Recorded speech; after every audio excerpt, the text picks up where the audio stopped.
The mountain town of Hafeng was a whisper of mist and old stone, a place where time seemed to fold in on itself, each winding street a path into forgotten tales. Mai, a literature student with an insatiable curiosity for the macabre, had chosen it as the setting for her final research paper on mysterious disappearances, drawn by its reputation for perpetual, shrouding fog that often rolled in thickest after dusk, swallowing the world whole.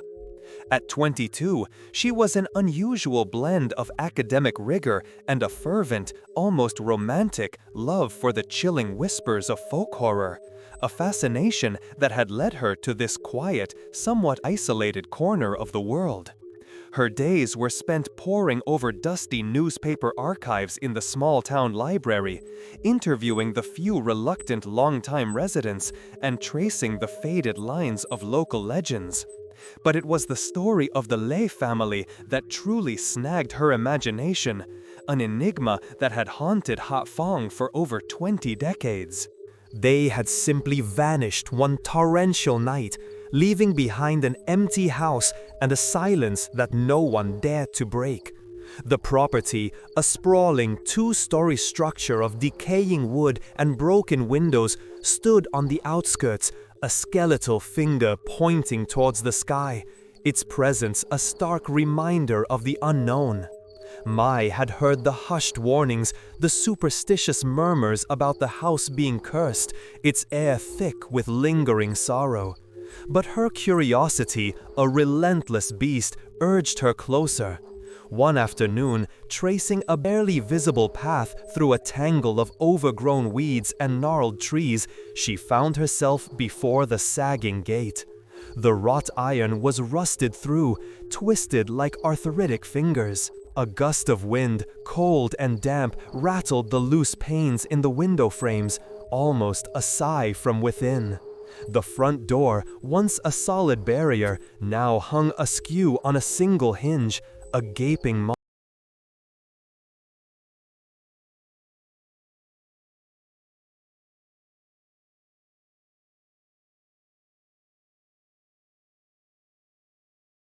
maw, inviting her inside. Dust motes danced in the slivers of light that pierced the gloom, illuminating a scene of metallic scent that prickled the back of her throat. Each step echoed eerily, amplifying the oppressive quiet, a silence that felt less like an absence of sound and more like a held breath. She moved through the downstairs, her research brain meticulously cataloging details: the faded floral wallpaper, the overturned chair, a child's toy truck lying abandoned on the parlor floor. No signs of struggle, no obvious clues to a violent departure, just emptiness, sudden and absolute. The stairs creaked under her weight, a protest from the old wood, as she ascended to the second floor. The upstairs landing was even darker, the windows boarded partly, casting the hallway in perpetual twilight. A series of closed doors lined the corridor, each a silent promise of unanswered questions. Pushing open the first door, Mai found what appeared to be a child's room. A small, intricately carved wooden bed stood in the center, stripped bare of its mattress, leaving only the dark, hollow frame. In a corner, partially hidden by what might have been a wardrobe in its prime, she spotted it. A squat, wooden chest, its surface darkened by age and neglect. It had an ornate, almost Gothic design, but time had been cruel, stripping away much of its former glory. A heavy, intricate lock secured it, thick with rust. A strange compulsion urged her forward. She knelt, her fingers brushing the cold metal. The lock was ancient, its mechanism clearly seized up. With a surge of adrenaline, fueled by a mixture of excitement and trepidation, she gave it a firm tug. The rusted metal shrieked, a sound like a tortured animal, and then, with a sharp, resounding snap, it sprang open. The lid, protesting with a groan of dry wood, creaked upwards, revealing its secrets to the dim light. Inside, nestled amongst yellowed, moth-eaten fabrics, lay 3 objects. The first and most immediate was a small book wrapped in dark, almost black cloth. Its edges were soft with wear, the binding delicate. Mai's fingers trembled as she lifted it out, her gaze falling immediately on the crisp, deliberate handwriting on the very first page. It was written in Vietnamese, slightly faded but clear. Nếu ai đọc được, xin hãy rời khỏi đây khi còn kịp. If anyone reads this, please leave here while you still can. A shiver, cold and sharp, traced its way down her spine. Beneath the diary, she discovered a photograph. It was a faded sepia-tone family portrait. A man and a woman, stern but kind-faced, standing behind a young girl. The girl, perhaps 10 or 11, had her hair tied in 2 neat braids, a shy smile on her lips. But her face, and only her face, had been viciously defaced, repeatedly scratched over with something sharp and furious, leaving a spider web of white lines where her features should have been. Mai knew instantly this must Lê An, the daughter whose body had never been found. The mutilation of the image was unsettling, a violent erasure. The third item was a delicate silver necklace, its chain tarnished, ending in a tiny, bell-shaped pendant. It was beautiful in its simplicity, yet carried an odd sense of gravity, as if imbued with a silent history. Mai picked it up, the cool metal feeling surprisingly heavy in her palm. The tiny bell, even when shaken gently, produced no sound, as if its voice had been stolen. She stared at the items, a wave of profound unease washing over her. This wasn't just a house, it was a mausoleum of forgotten fears. That evening, back in her rented room in the heart of Hạ Phong, a small, unassuming space with a single window overlooking a cobbled street, Mai tried to process her discoveries. The diary, wrapped in its black cloth, lay on her desk, a silent, dark presence. The photograph, with its brutally defaced child, she had placed face down, unable to bear its gaze. The bell necklace she had, perhaps foolishly, placed around her own neck, the cold metal a constant reminder of the day's strange encounter. She settled into her research, attempting to distract herself with other case files, but the words on the diary's first page echoed in her mind. Leave here while you still can. It was well past midnight when she finally turned out the lamp, exhausted but too restless for immediate sleep. She lay in the darkness, the rhythmic chirp of crickets the only sound, until the digital clock on her nightstand glowed 2:17 a.m. It was then that she heard it. A faint, silvery chime, so delicate it was almost a whisper, yet utterly distinct. It was the sound of a tiny bell, not ring from within her room, but from somewhere just beyond the veil of her perception. Mai sat bolt upright, heart pounding. She scanned the dark room, straining her ears, but there was nothing. The sound was gone, leaving only the thrum of her own pulse. She tried to rationalize it, a loose shutter, a trick of the wind, the lingering effects of an overactive imagination. Yet a cold dread began to coil in her stomach.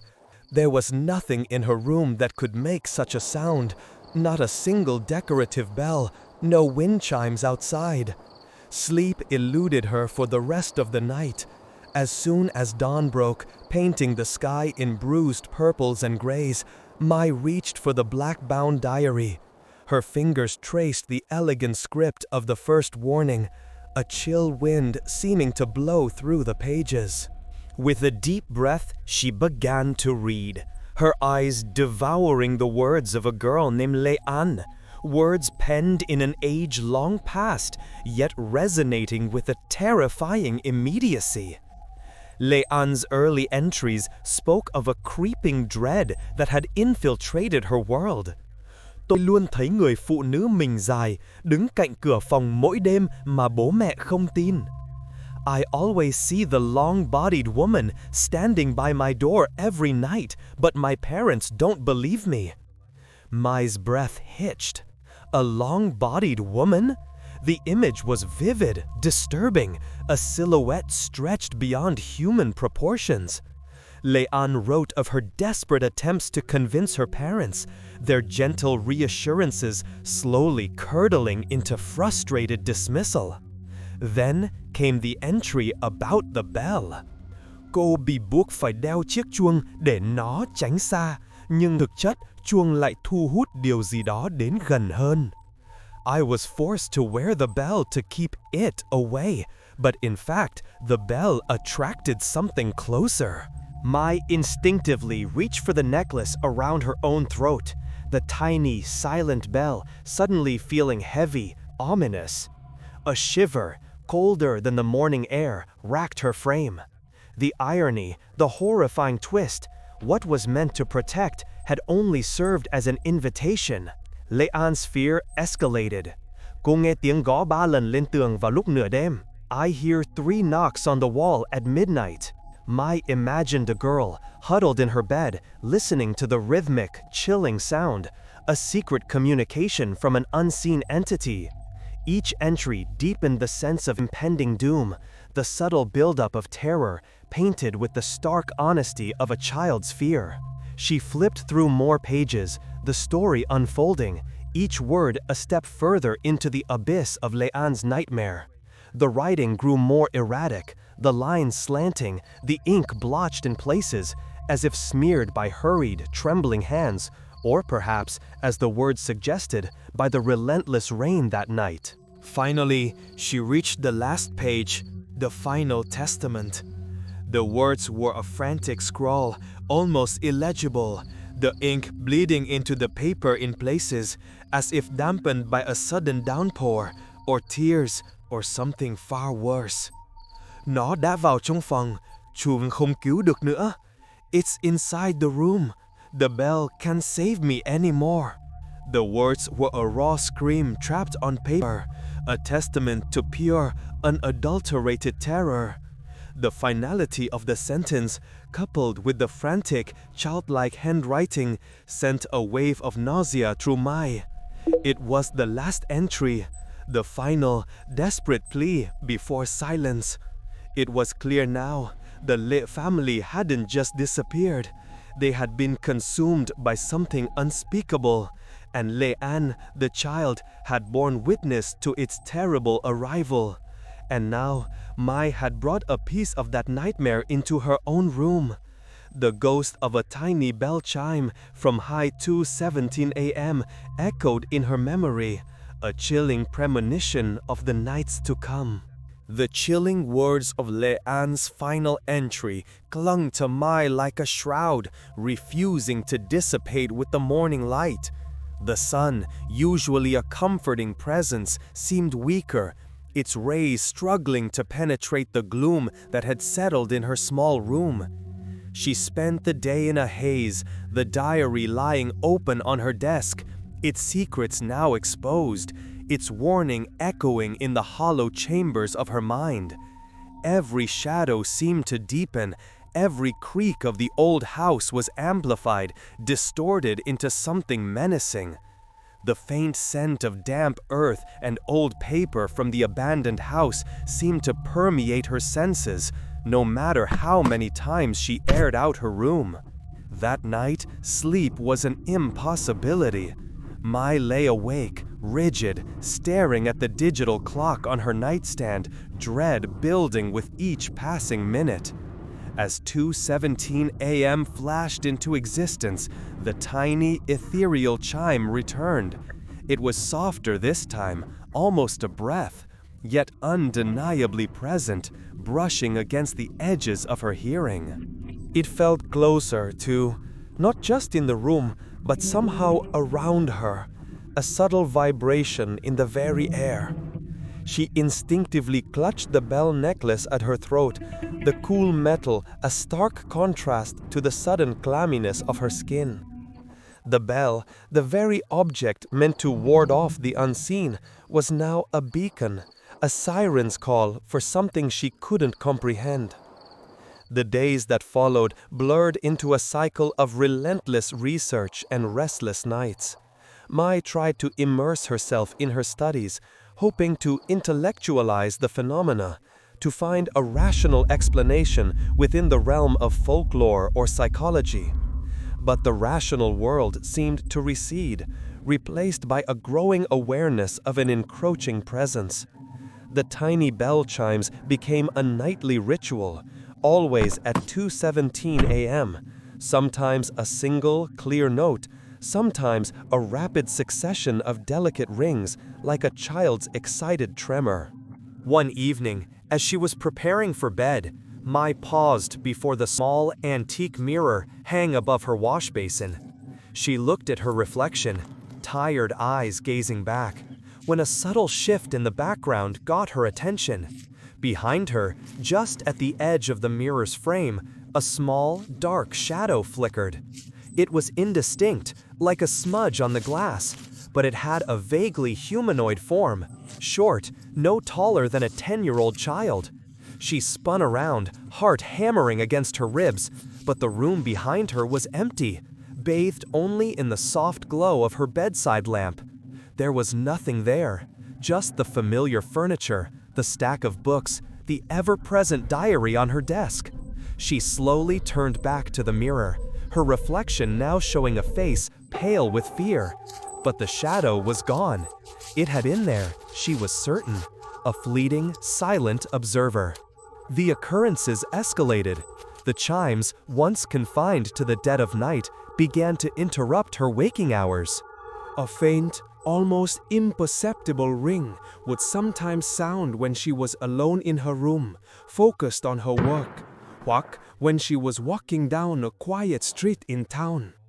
And then, one afternoon, while she was engrossed in Lê An's diary, a sharp, clear chime erupted right next to her ear, so sudden and close that she flinched violently, dropping the book. She clapped a hand to her ear, convinced something had literally rung a bell beside her. But there was nothing, only the lingering vibration of sound in her auditory canal. Her breath hitched. It was no longer a distant echo, it was a personal visitation. The diary itself began to change. The blotched, smeared ink on Lê An's final page, which Mai had initially attributed to water damage or frantic writing, started to shift. Each night, before she tried, usually in vain, to sleep, Mai would check the page. And each morning, she would find that the smudged characters seemed a fraction clearer, a new detail subtly emerging from the chaos. It was as if the ink was slowly reforming, solidifying, revealing hidden words. It was a slow, agonizing process, like watching a photograph develop over days instead of minutes. Then, 3 nights after the mirror incident, she awoke with a jolt, not to a chime, but to an overwhelming sense of dread. She switched on her lamp, her eyes immediately drawn to the diary. On one of the previously blank pages immediately following Lê An's last entry, a new sentence had appeared. The handwriting was different from Lê An's childlike scrawl, firmer, yet filled with an urgent, almost desperate energy. The ink was fresh, still dark and glistening faintly in the lamplight. It read, in stark, unequivocal Vietnamese, "Đừng quay lại căn nhà đó." Don't go back to that house. Mai stared at the words, her blood running cold. This was not Lê An's hand. This was something else, someone else. A warning, explicit and terrifying. It felt like a direct message, a command delivered from the spectral realm, specifically to her. Her heart hammered against her ribs, a frantic drumbeat of fear and bewilderment. Who had written this? Lê An's ghost? Or something far more sinister, the it that had consumed her? A part of her, the logical, self-preservatory part, screamed for her to heed the warning, to pack her bags, abandon the research, and flee Hafeng. The thought was intoxicating, the promise of safety almost unbearable. But then, the other part of her, the curious, tenacious scholar, the lover of unsolved mysteries, spoke louder. This was precisely the kind of development that demanded answers. Someone or something was trying to stop her, and that meant she was close, dangerously close to the truth. The warning, instead of deterring her, ignited a fierce, defiant resolve. The bell, the shadows, the words appearing in the diary, they were not just random occurrences. They were breadcrumbs, leading her deeper into the labyrinth. To turn back now would be to abandon Leanne, to leave her story untold, her fate unknown. Mai knew, with what certainty transcendent fear, that she had to return to that abandoned house. She had to understand why this entity, whatever it was, so desperately wanted her to stay away. The answers, the final pieces of this horrifying puzzle lay within those decaying walls. She would face whatever awaited her there, armed with a diary, a defaced photograph, and a tiny, silent bell around her neck. The truth was waiting, and Mai was going to find it. The stark warning scrawled in the diary, "Đừng quay lại căn nhà đó," served not as a deterrent, but as a catalyst. Mai's initial fear had curdled into a potent cocktail of determination and a gnawing sense of responsibility. Leanne's story, her desperate final words, demanded justice, demanded to be understood. The thought of abandoning the investigation, of leaving the spectral chimes, the ominous presence unanswered, felt like a betrayal. She knew with một chilling clarity that this was no longer chỉ là một diễn sổ research paper. It was a quest, a descent into a nightmare she had inadvertently unlocked.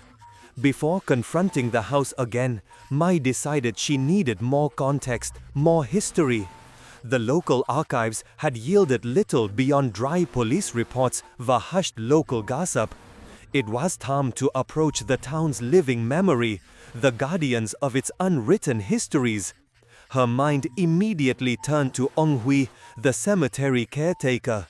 He was a man steeped in the town's past, his face a roadmap of Hafeng's untold stories, his eyes holding an age-old weariness.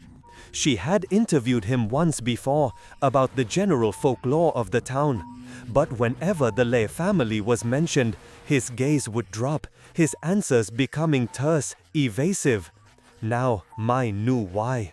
He held a secret, a heavy one, but she needed him to unburden himself. The cemetery was a quiet, sprawling expanse of weathered stone and tangled ivy, perched on a hill overlooked Hafeng. A perpetual mist clung to the ancient gravestones, giving them the appearance of forgotten sentinels. Ông Huy was usually found amidst the rows, meticulously tending to the graves, a solitary figure communing with the dead.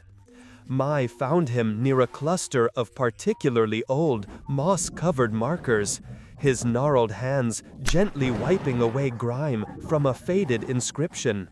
He wore the same faded blue work clothes as always, his straw hat pulled low over his eyes, shielding them from the weak morning light. Ông Huy, Mai called out softly, approaching him. He started, his head snapping up, his eyes, usually placid, darting with a flicker of something she couldn't quite place, surprise, perhaps, or apprehension. Chào cháu, Mai, lại tìm tư liệu à? Hello, Mai, still looking for research material? His voice was rough, like gravel, but not unkind. Mai bypassed the usual pleasantries. Ông Huy, cháu cần hỏi ông về gia đình Lê. Cháu đã tìm thấy một số thứ trong căn nhà cũ của họ. She spoke directly, her voice firm, unwavering. Ông Huy, I need to ask you about the Lê family. I found some things in their old house. The words hung in the misty air between them, heavy and resonant. Ông Hui's shoulders stiffened imperceptibly. He slowly straightened, his back cracking with the effort, and turned fully to face her. His eyes, usually avoiding hers when the topic arose, now held a deep, troubled gaze. Cháu đã vào đó ư? You went in there? His voice was barely a whisper, laced with a fear that startled Mai. Mai nodded, pulling the bell necklace from beneath her shirt, the tiny, tarnished bell glinting dully in the light. Cháu tìm thấy cái này và một cuốn nhật ký của Lê An. Trong đó có những điều kỳ lạ. Và bây giờ, cháu đang nghe thấy tiếng chuông này vang lên mỗi đêm và có những dòng chữ mới xuất hiện trong nhật ký. Có người đang cố cảnh báo cháu. I found this in Lê An's diary. It contains strange things. And now, I'm hearing this bell chime every night, and new words are appearing in the diary. Someone is trying to warn me. Ông Huy eyes widen, fixating on the bell around her neck. A shudder rippled through his aged frame. He took a hesitant step back, his gaze filled with a profound sadness mixed with terror. Cháu không nên đeo nó. Cháu không nên có nó. You shouldn't wear it. You shouldn't have it. His voice was urgent, a desperate plea. Mai pressed on, sensing his resolve beginning to crumble. Ông Huy, cháu cần biết, chuyện gì đã xảy ra với gia đình Lệ? Ai là người phụ nữ mình dài mà Lệ An nhắc đến? Và tại sao chiếc chuông lại không cứu được cô bé? Ông Huy, I need to know what happened to the Lệ family. Who is the long-bodied woman Lê An mentioned? And why couldn't the bell save her? He closed his eyes, a deep, ragged sigh escaping his lips. When he opened them again, they were clouded with a pain that seemed to span decades. He looked around the silent cemetery as if seeking permission from the quiet graves. Được rồi cháu, đã đến lúc cháu biết sự thật, nhưng hãy hiểu rằng đây là một câu chuyện không ai muốn kể. All right, child, it's time you knew the truth, but understand, this is a story no one wants to tell. He motioned for them to sit on a low stone bench beneath a weeping willow, its branches brushing the ground like mournful fingers. The air grew colder, and a thicker bank of fog rolled in from the surrounding mountains, obscuring the town below. It was as if the very landscape was preparing to listen to a forbidden tale. Gia đình Lệ, họ không phải là những người xấu, ông Huy began, his voice barely above a whisper, laced with a deep regret. Nhưng họ đã quá tuyệt vọng. Họ đã mất đi đứa con trai đầu lòng, một đứa bé còn rất nhỏ. Nỗi đau ấy, nó đã đẩy họ đến những con đường không nên đi. He paused, collecting his thoughts, his gaze distant, lost in the past. Trong thị trấn này, có một vài nghi thức cổ xưa, những thứ mà người hiện đại chúng ta không tin nữa. Một trong số đó là chuông dẫn lối. The Lệ family, they weren't bad people, but they were too desperate. They lost their firstborn son, a very young child. That pain, it pushed them down paths they shouldn't have taken. In this town, there are some ancient rituals, things modern people no longer believe in. One of them is the bell of guidance. Mai listened intently, her heart pounding, the pieces of Lê An's diary slowly, horrifyingly fitting into place. Nghi thức chuông dẫn lối là một cách để nhìn thấy người đã mất. Ông Huy continued, his voice heavy with revelation. Họ tin rằng tiếng chuông có thể xuyên qua màn sương giữa thế giới này và thế giới bên kia, gọi linh hồn của người thân trở về để họ có thể nói lời tạm biệt. Gia đình Lệ đã tìm đến nó với hy vọng có thể nhìn thấy linh hồn của đứa con trai đã mất. The Bell of Guidance ritual is a way to see the dead. They believed the sound of the bell could pierce the veil between this world and the next, calling the souls of loved ones back so they could say goodbye. The Lệ family sought it out, hoping to see the soul of their lost son. A chill, more profound than the fog, permeated Mai's bones. The bell, the reason Lê An was forced to wear it, it was a tool not for protection but for summoning. Nhưng nghi thức đã thất bại thảm hại. Ông Hui's voice dropped to a near inaudible murmur. Họ không gọi được linh hồn đứa con trai bé bỏng của mình. Thay vào đó, họ đã gọi một thứ khác. Một linh hồn không có hình dạng cố định. Một thứ đã bị giam cầm, bị trói buộc bởi tiếng chuông ấy từ rất lâu. But the ritual failed miserably. They didn't call back the soul of their little son. Instead, they called something else, a spirit without a fixed form, something that had been imprisoned, bound by that bell for a very long time. Mai's mind reeled. Người phụ nữ mình dài, Lê An's terrifying descriptions, it all made a dreadful sense. Thứ đó, ông Huy whispered, his eyes wide and vacant, as if seeing the horror anew. Nó đã ám Lê An. Chiếc chuông đáng lẽ ra phải bảo vệ cô bé, nhưng nó lại là thứ đã dẫn nó đến. Nó càng đeo, nó càng đến gần. Tiếng chuông đã thu hút nó. Nó không phải là một hồn ma người thân. Nó là một thực thể khác, một nỗi kinh hoàng cũ rích. That thing, it haunted Lê An. The bell was supposed to protect her, but it was what led it to her. The more she wore it, the closer it came. The bell attracted it. It wasn't the ghost of a loved one. It was another entity, an ancient horror. He closed his eyes again, shaking his head slowly. Nó ám Lê An đến chết. Rồi gia đình Lệ cũng biến mất vào đêm mưa lớn đó. Không ai tìm thấy thi thể của Lê An, cũng không tìm thấy bất kỳ ai trong gia đình. Chỉ có tiếng chuông vang lên trong căn nhà mỗi đêm mưa, như một lời nhắc nhở rằng nó vẫn còn ở đó, bị mắc kẹt, cho đến khi cháu lấy chiếc chuông đi. It haunted Lê An to death. Then the Lệ family also disappeared on that rainy night. No one ever found Lê An's body, nor anyone else in the family. Only the sound of the bell echoed in the house every rainy night, like a reminder that it was still there, trapped, until you took the bell. The final words hung in the air, a chilling realization dawning on Mai. The bell around her neck, this seemingly innocuous object, was not just an artifact of a tragic past. It was a key, a prison. And by taking it from the house, she hadn't just uncovered a mystery. She had, unknowingly, unleashed an ancient horror. The tiny bell, once silent, now seemed to vibrate with a sinister energy, its promise of chimes no longer a mystery, but a terrifying reality. The confession from Ông Huy hit Mai with the force of a physical blow. The ancient ritual, the desperate parents, the failed summoning, and the unleashing of a nameless entity, it painted a horrifying picture that resonated with every chilling detail in Lê An's diary. The tiny bell, once a mere curiosity, now felt like a lead weight around her neck, its silence a deceit, its true purpose a tether to something malevolent. By removing it from the Lê house, Mai hadn't just stumbled upon a local legend. She had become an unwilling participant, a catalyst in a 20-year-old horror story. The warning in the diary, "Đừng quay lại căn nhà đó," now made terrifying, absolute sense.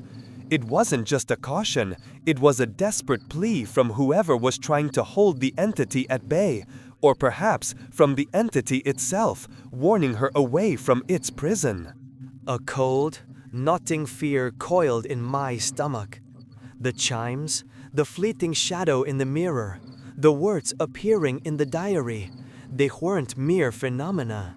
They were manifestations, a gradual unfolding of the presence that had clung to the bell, drawn to its proximity.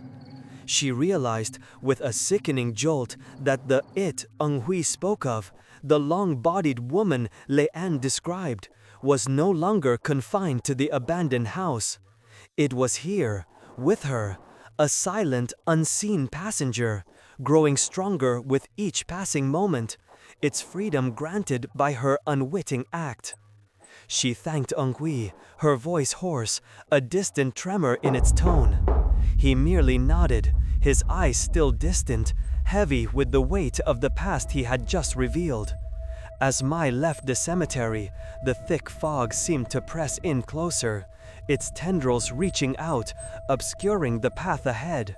Hafeng, once a quaint, intriguing town, now felt like a cage, its every shadow holding a secret, its very air thick with unspoken dread.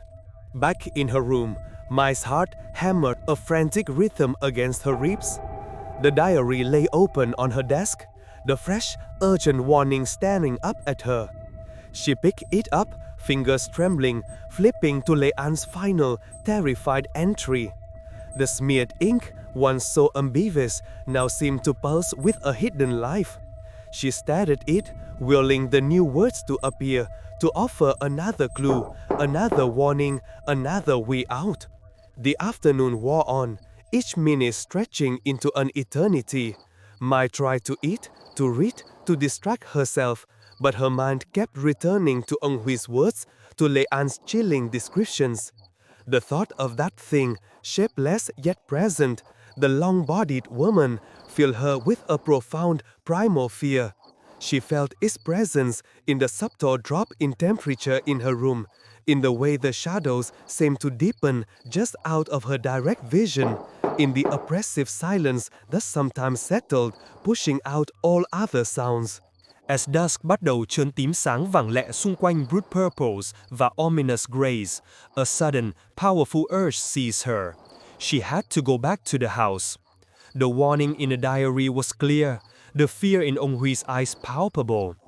Every instinct screamed at her to stay away, to sever her connection to the nightmare. But the other voice, the one that had drawn her to Hạ Phong in the first place, the unyielding desire for truth, was louder. If the entity was now linked to her through the bell, if it was indeed growing stronger, then perhaps the only way to stop it, to contain it, was to return the bell to its rightful place, to put the prisoner back in his cage. The idea was terrifying, reckless even, but it was the only path that offered any semblance of control. She had unleashed it. She had to be the one to put it back. Besides, if the it was already following her, then staying in her room offered no real sanctuary. The real danger wasn't in the house. It was in the unknown, in the absence of truth. She packed a small bag, a powerful flashlight, a spare battery, a sturdy pair of shoes, and her phone, though she knew reception would likely be spotty in that part of town. The diary, she decided, would come with her. It was Lê An's story, her last words, and Mai felt an inexplicable bond to the girl. As for the photograph, the defaced image of Lê An, Mai hesitated. She carefully slipped it into her pocket. Perhaps seeing it, understanding the depth of the defacement, would offer another piece of the puzzle, another glimpse into the identity of the thing. The bell necklace remained around her neck, its presence a constant, chilling weight. She thought about taking it off, leaving it behind, but a strange compulsion made her keep it on. It was the key, the binding force.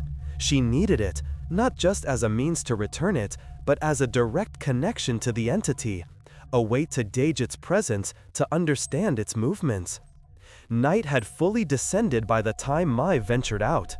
The fog was particularly thick tonight, a swirling, opaque blanket that muffled sound and swallowed light. It was the kind of night Ông Hui had described, the kind of night the Lê family had vanished.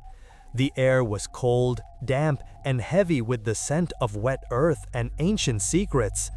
Each step Mai took down the cobblestone streets felt amplified, echoing in the unnatural silence. The familiar path to the Lê house seemed longer, darker, the surrounding trees looming like skeletal guardians. As she neared the old property, the pervasive silence was broken by an unexpected sound. It wasn't the bell, not yet.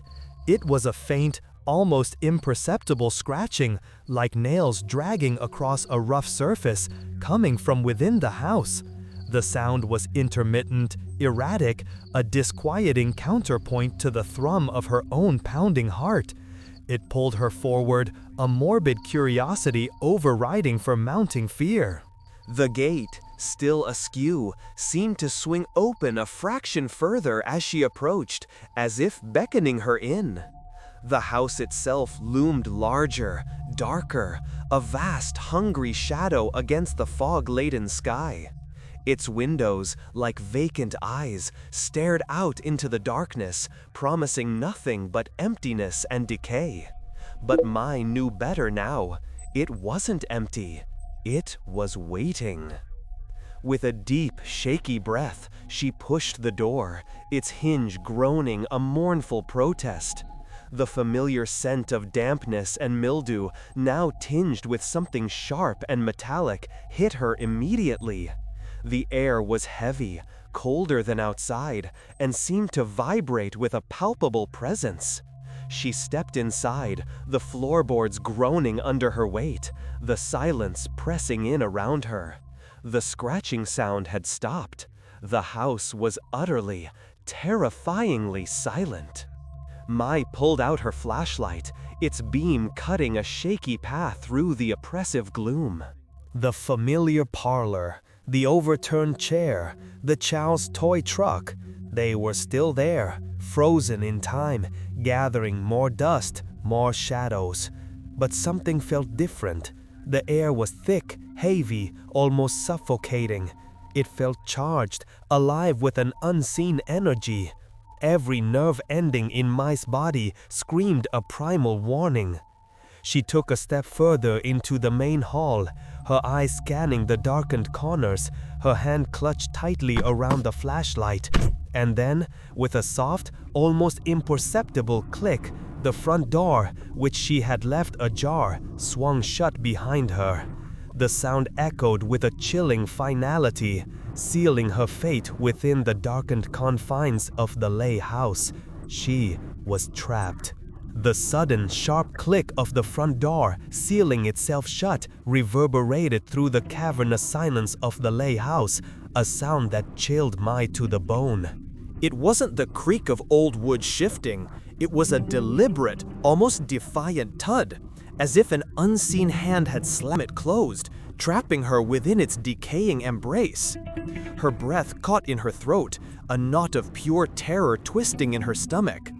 The flashlight beam, held steady only by sheer force of will, trembled slightly in her grip.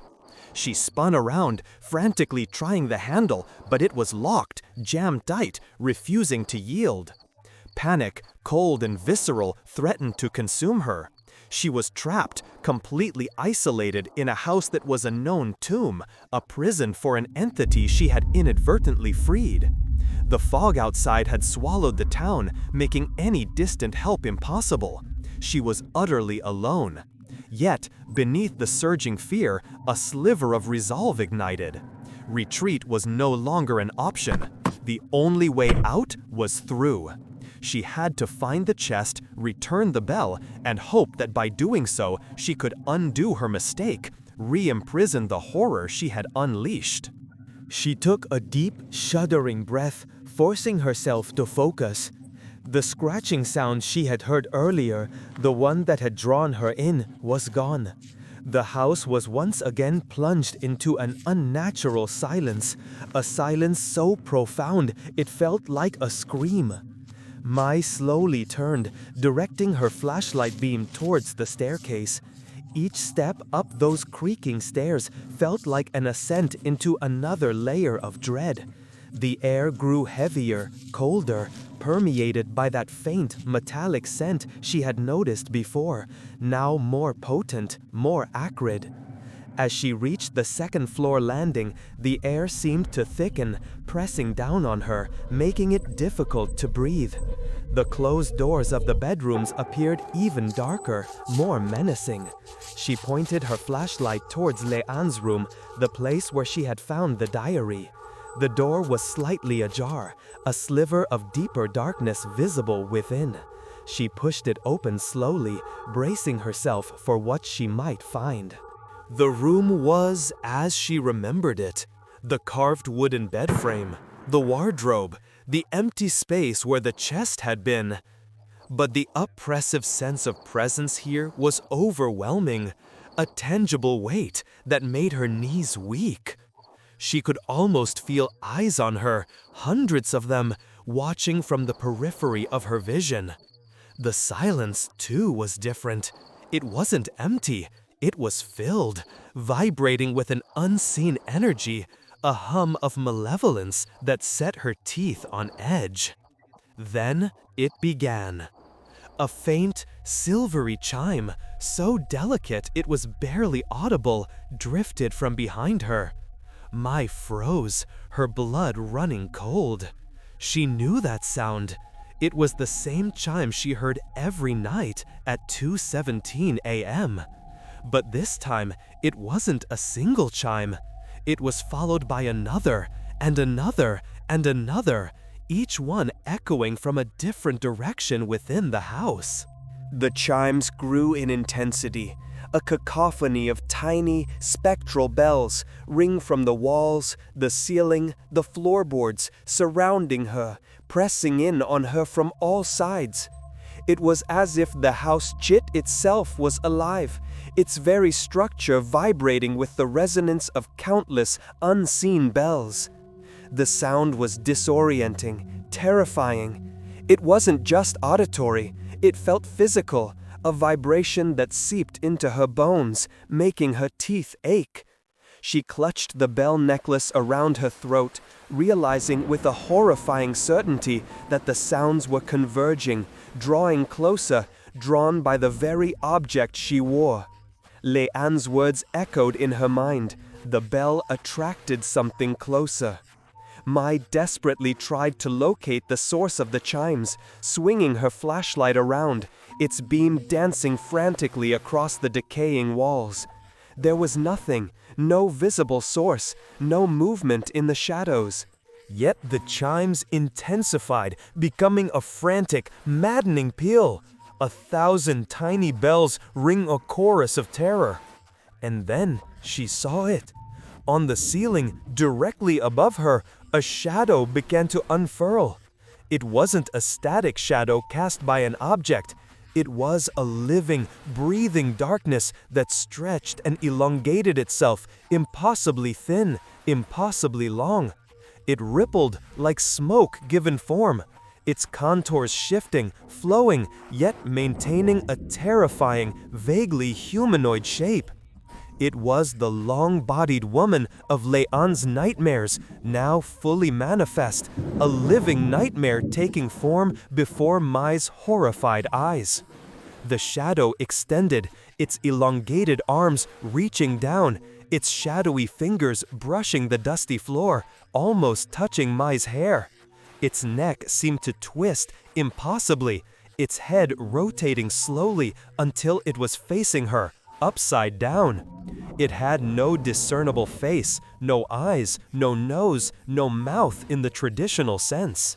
Just a smooth, featureless expanse of darkness, except for one horrifying detail, a mouth. A vast, gaping maw that stretched from ear to ear, if it even had ears, a permanent, silent rictus of pure, unadulterated malice. It was a smile, wide and sickeningly pleased, a void of blackness that seemed to swallow all light, all hope. Mai stumbled back, gasping, her flashlight beam fixed on the monstrous apparition. Her mind screamed in protest, struggling to reconcile the impossible vision with reality. This was beyond folklore, beyond legend.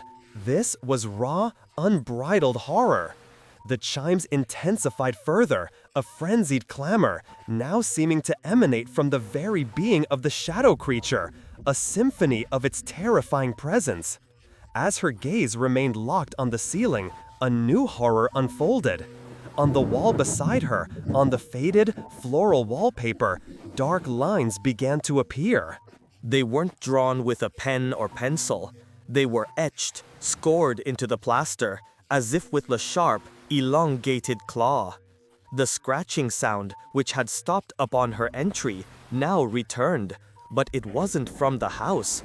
It was coming from the walls itself, a low, grating rasp that accompanied the formation of each letter.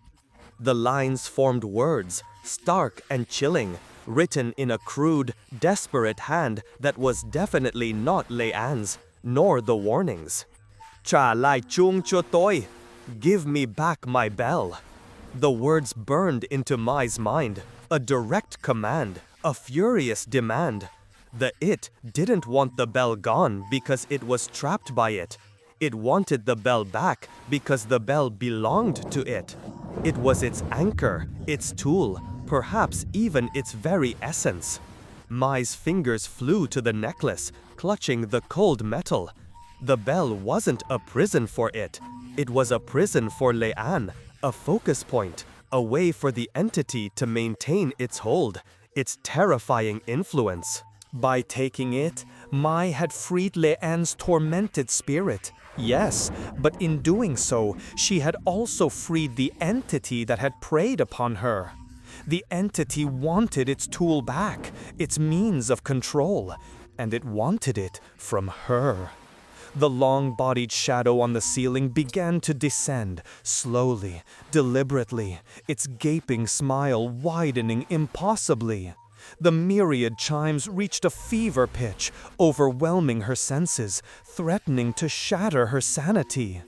There was no escape, no logical explanation, only the terrifying reality of an ancient evil demanding what was rightfully its. Mai knew with absolute certainty that she had to put the bell back. She had to return it to the chest, to try and rebind this horror before it consumed her too. The chest was gone, but she knew where it had been. She had to put it back in that spot, on the floor, where it could perhaps trap whatever malevolence it held. This was her only chance. The bell was an anchor, not for the entity's containment, but for its influence, a tool it used to bind, van, and torment. Lê An had been forced to wear it, unknowingly becoming the focus of its malevolence. And now, Mai, by wearing the same bell, had stepped into Lê An's shoes, becoming the new target, the new host for its terrifying agenda. Her gaze darted around the room, frantically searching for the chest, the wooden box that had held the bell and the diary. But it wasn't there. She remembered it clearly, tucked away in the corner, near the old wardrobe. Now, there was only empty space, a gaping void that mocked her desperation. Had it been moved? Or had it never truly been physical, just a temporary vessel for the cursed objects? The shadow creature was closer now, its shapeless form taking on a more defined, albeit still terrifyingly distorted outline. She remembered the back door, the one she had noticed when she first explored the ground floor, hidden behind a tattered curtain in what might have been a kitchen. It was her only other option, a desperate, last-ditch effort. She raced through the silent, decaying rooms, her flashlight beam bouncing wildly, creating grotesque shadows that danced and writhed around her. Every corner, every doorway seemed to hold a lurking presence, a sense of being watched. As she reached the kitchen, the air grew even colder, a freezing pocket amidst the general chill. She fumbled for the tattered curtain, pulling it aside to reveal a rickety, unpainted door. Its wood was warped, its handle rusted, but it looked less formidable than the main entrance. With a surge of adrenaline, Mai threw her shoulder against it. The old wood groaned, splintered, and then, with a loud, protesting screech of metal on wood, the lock gave way, bursting open. She tumbled out into the night, gasping for breath, the dense fog immediately closing in around her, swallowing her whole. The cold night air, though damp but thick with mist, was a welcome contrast to the suffocating chill of the house. She didn't look back, didn't dare. She just ran, blindly, through the thick, swirling fog, her lungs burning, her heart pounding a frantic drumbeat of terror and adrenaline. The memory of the long-bodied shadow, its gaping, silent smile, burned behind her eyelids. She ran until her legs screamed in protest, until she was sure she was far from the lead house, far from its malevolent embrace. She didn't know where she was going, only that she had to put as much distance as possible between herself and that ancient horror. The fog, however, was disorienting, and she found herself weaving through unfamiliar paths, lost in the whiteout. Then, as suddenly as it had erupted, the ringing of the tiny bells ceased. The pervasive chimes that had haunted her for days, that had intensified into a terrifying clamor, simply stopped. The silence was absolute, profound. It was as if a switch had been flipped, cutting off the source of the spectral sound. The stillness felt fragile, precarious, yet undeniable.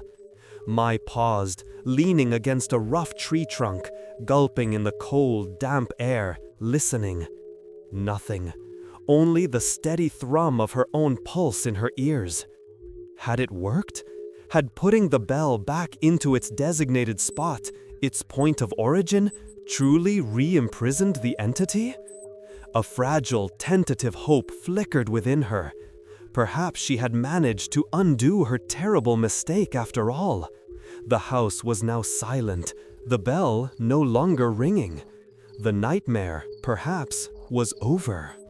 Mai ran through the swirling, impenetrable fog, her legs burning, her lungs screaming for air. A fresh wave of despair washed over her. She had lost it, lost Lei An's last testament, lost the key to understanding, perhaps even lost a part of herself in that monstrous place.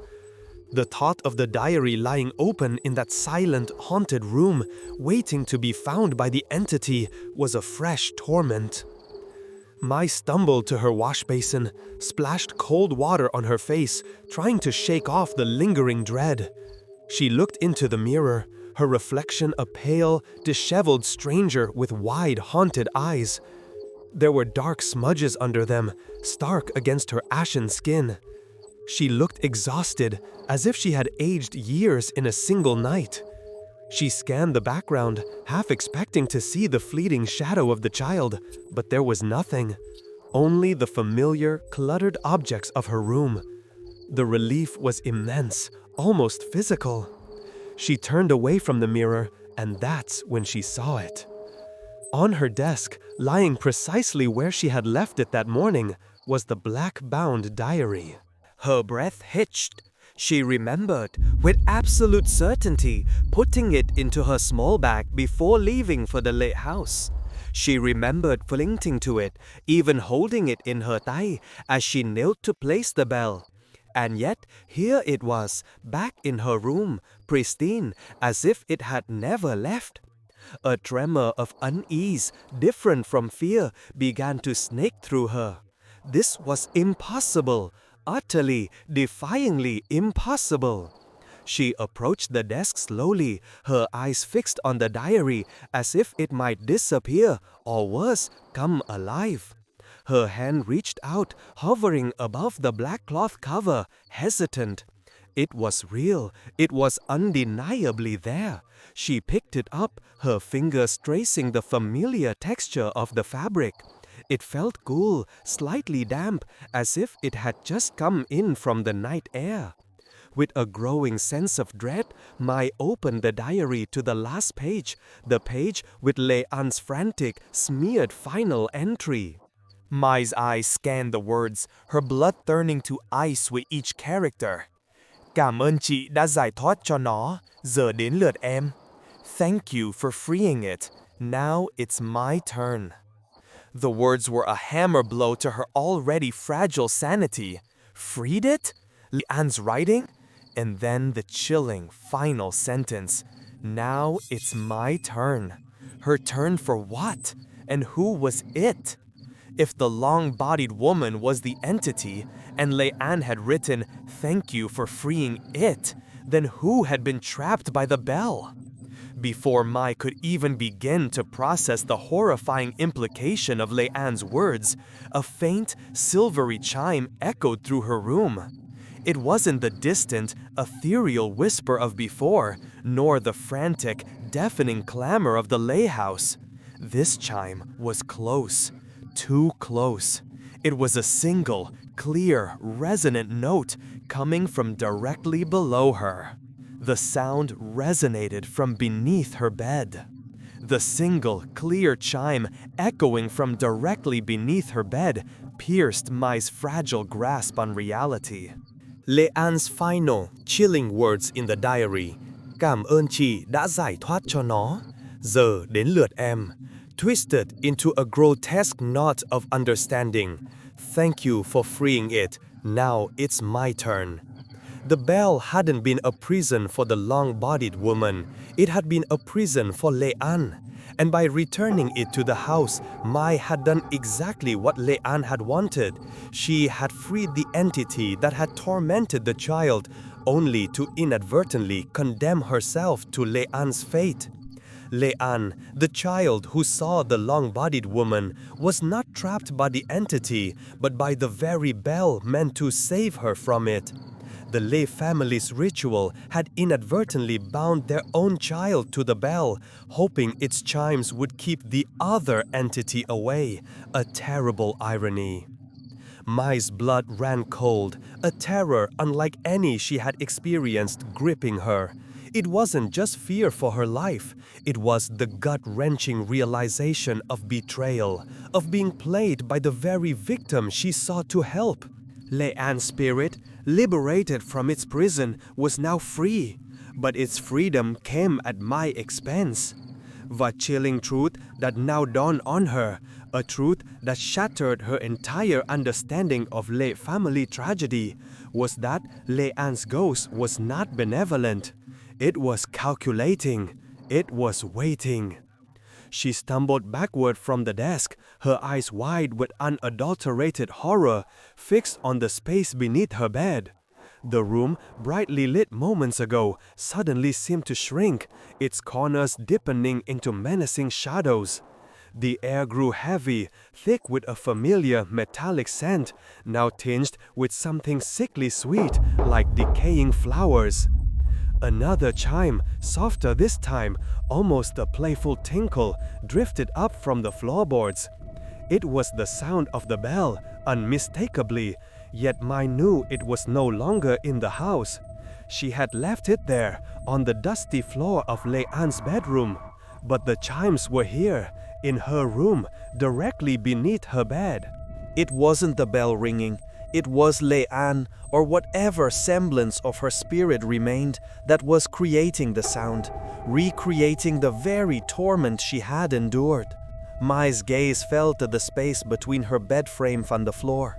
It was a dark, narrow gap, barely wide enough for a hand to fit. She felt an unbearable urge to look, to confirm her darkest fears. Yet a primal instinct screamed at her to flee, to never look. But the chime had sealed her fate. She had to see. Slowly, agonizingly, Mai knelt, her hands trembling so violently she could barely support herself. She peered into the darkness beneath her bed.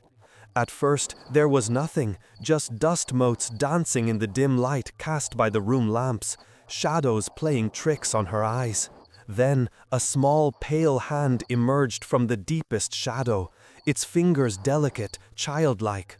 It was impossibly thin, almost translucent, but utterly distinct. It curled slowly, beckoning, its motion deliberate, unhurried.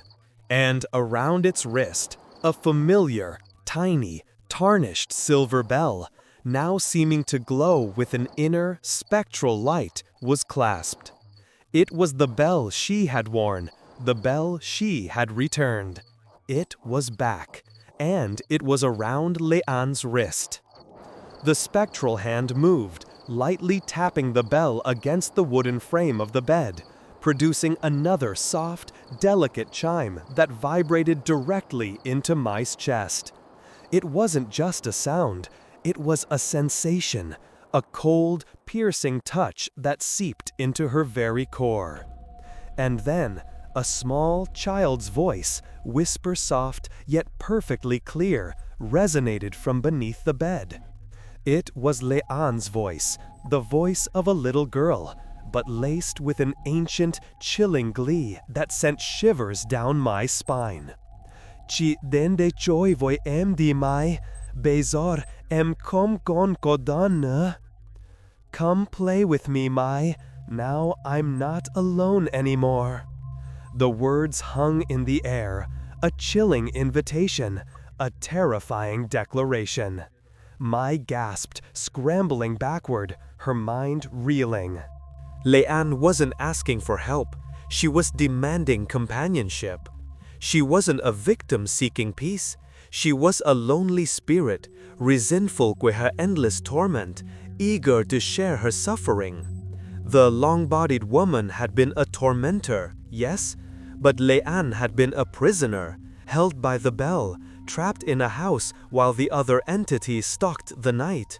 Now, Leanne was free, and she had chosen Mai as her successor. The room began to grow colder, the lights flickering, struggling against an unseen force. The shadows in the corners deepened, twisting, lengthening. Mai looked back at the space under her bed, her heart a frantic drum in her chest. The pale hand was still there, tapping the bell, its silent chimes now feeling deafeningly loud within her head.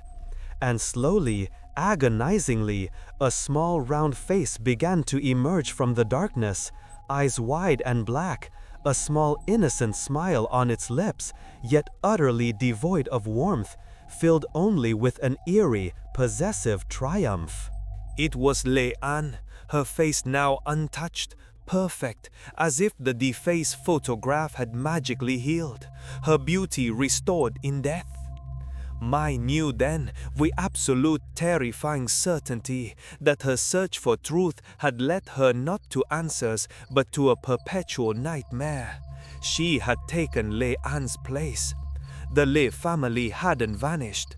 They had been driven to madness by the ritual, by the sight of Leanne's torment, by the creature that also lurked, the long-bodied woman that Leanne had, in her twisted liberation, now also freed into the world beyond the bell.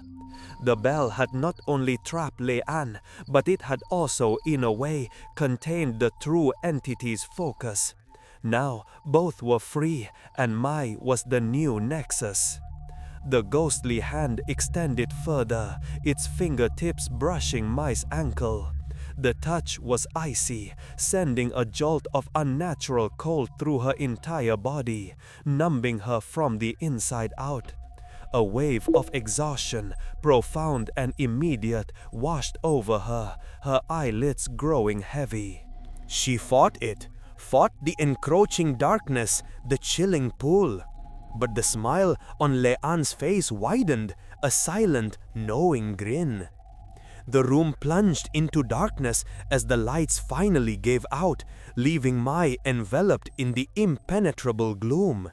The only sound was the incessant, delicate chime of the bell from beneath her bed, its melodic tone now a mournful, inescapable lullaby. Mai didn't scream. She couldn't. Her voice was trapped in her throat, strangled by fear, by the overwhelming cold, by the realization that she was no longer alone. And Leanne, her